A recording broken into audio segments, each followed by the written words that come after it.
はい、こんにちは、虎坊です。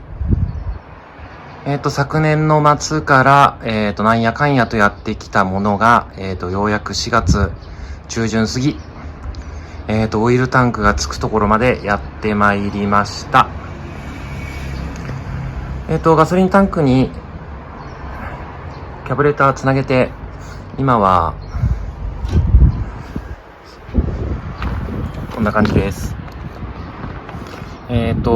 ガソリンオンにしてますので、今、ガソリンがここに溜まってる感じですね。ちょっと、オイル漏れがなければいいんですけどね。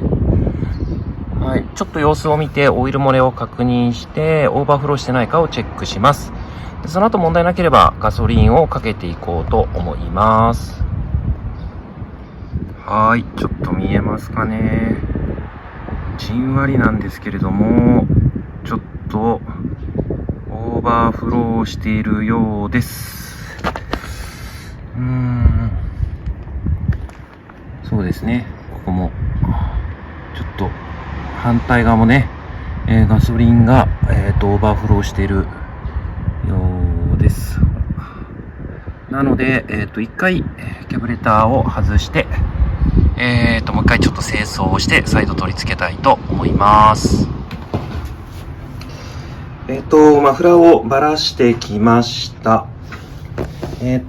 今回はこのキャブレター両方からですね、オーバーフローを起こしてました。ここの銀色のところから、ガソリンが供給されてこのタンクの中に溜まっていきます。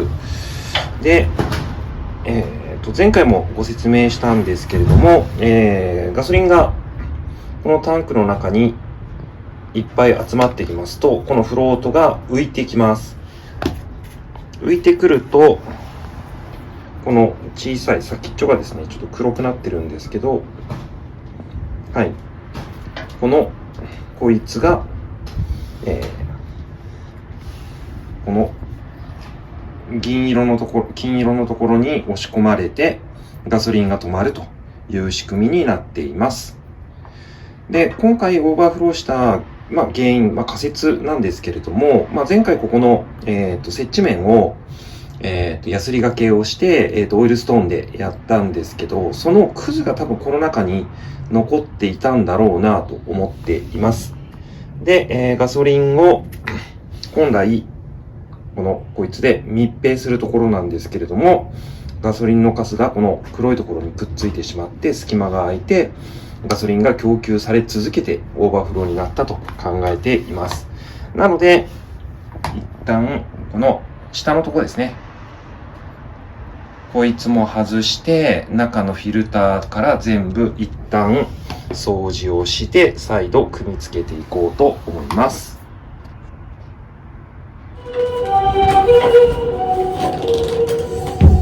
よいしょ。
ここのネジは、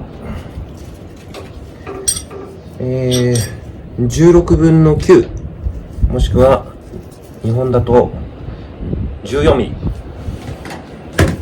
これで締めます。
はい、あれからちょっと5、6分ですね。待ってみました。オーバーフローはちょっと止まってますので、清掃も完了したという形になります。大丈夫そうですかね。ちょっとね、じわっと来てるところはあるんですけど、まあこれは、お愛嬌ということでね。はい、こっちも左右両方大丈夫そうです。ちょっと今日はね、風が強いんですけれども、せっかくここまで来たので、エンジンかけてみたいと思います。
ですね、エンジンをかけて、失火してしまうので、ちょっと、キャブレターの、アイドリング時のエアの調整と、あと、こちらですね、点火タイミングをちょっと前倒して、安定させてみようかなと思っております。はい。では、挑戦してみます。